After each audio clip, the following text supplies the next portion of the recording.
Buat generasi milenial atau yang sekarang seusia dengan saya 35 tahun atau yang lebih tua, ngerasa nggak? Akhir-akhir ini tuh waktu itu terasa berlalu begitu cepat. Ingat, yang sederhana aja. Perasaan baru kemarin mulai COVID ya, 2020. Ternyata sadar atau enggak, 2020 itu 4 tahun yang lalu. Atau ingat nggak, perasaan baru kemarin Pak Jokowi dilantik jadi presiden. Eh, ternyata itu udah 10 tahun yang lalu. Atau gampangnya gini, perasaan pesta tahun baru itu baru kemarin. Kok bentar lagi juga udah mau tahun baru lagi. Jadi rasanya itu waktu terasa begitu cepat. Kok bisa seperti itu ya? Jadi persepsi tentang waktu itu sangat dipengaruhi oleh berbagai faktor psikologis.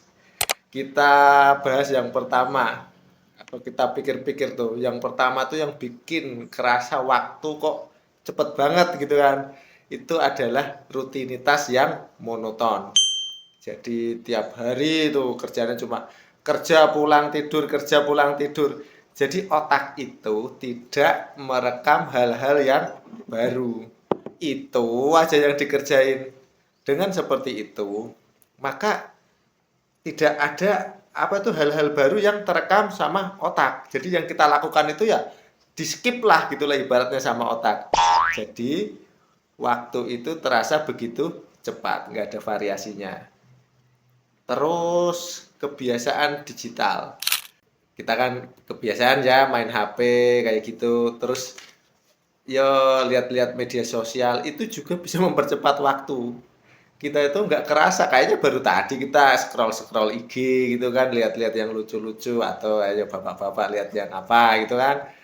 Ternyata itu udah 2 jam. Nah, gitu aja dilakukan setiap hari. Maka waktu terasa begitu cepat. Tahu-tahu tua gitu kan. Terus habis itu yang mempengaruhi itu adalah tanggung jawab yang meningkat. Nggak bisa disadari usia-usia seperti saya atau yang lebih senior itu kan tanggung jawab itu lama-lama semakin banyak ya, baik itu di pekerjaan atau di kehidupan sehari-hari. Dengan banyaknya tanggung jawab itu, maka kita cenderung fokus pada penyelesaian tugas, kurang menikmati momen. Intinya cuma kerja aja fokus gitu kan, nggak mau menikmati momen. Nah, itu juga membuat waktu terasa begitu cepat. Tahu-tahu tua gitu kan. Terus ada lagi itu ya tadi yang monoton tadi itu. Jadi nggak ada pengalaman baru. Dengan adanya pengalaman baru, misalnya kita ketemu orang baru, melakukan kegiatan yang baru, atau ya pokoknya yang pengalaman yang menciptakan kenangan-kenangan, dengan tidak adanya itu ya waktu terasa begitu cepat karena otak itu tidak mencatatnya. Terus ada lagi yaitu perubahan proporsi kehidupan. Maksudnya gini, setahun, 1 tahun bagi anak usia 5 tahun itu adalah 20% dari kehidupannya. Banyak kan?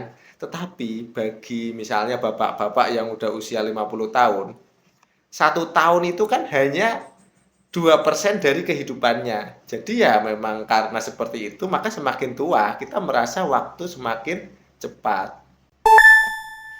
Terus apalagi ya? Stres. Nah, kalau kita stres atau kesehatan mental kita buruk, maka ya sama. Fokus kita itu pada di kecemasannya, tersita oleh kecemasan, kurang menikmati. Jadi nggak bisa menikmati momen saat ini. Jadi ya tiba-tiba aja udah tanggal tua, tanggal muda tiba-tiba tanggal tua. Jadi waktu terasa begitu cepat. Secara keseluruhan, persepsi tentang waktu itu sangat subjektif, ya sesuai dengan yang kita bahas tadi. Untuk mengatasi perasaan waktu berlalu begitu cepat, maka kita harus memperlambat ritme kehidupan kita. Istilahnya itu nggak usah gerusa-gerusu, slow living aja. Kita santai, kita ciptakan pengalaman baru, ngurangin rutinitas yang monoton, dan lebih hadir dalam kehidupan saat ini. Maksudnya itu, ya kalau kita sekarang lagi naik mobil, ya dinikmati. Kalau kita lagi belajar, ya dinikmati. Lagi ngomong anak, dinikmati. Maka kita akan menikmati waktu. Jadi tidak tiba-tiba aja kita udah tua, nggak kerasa.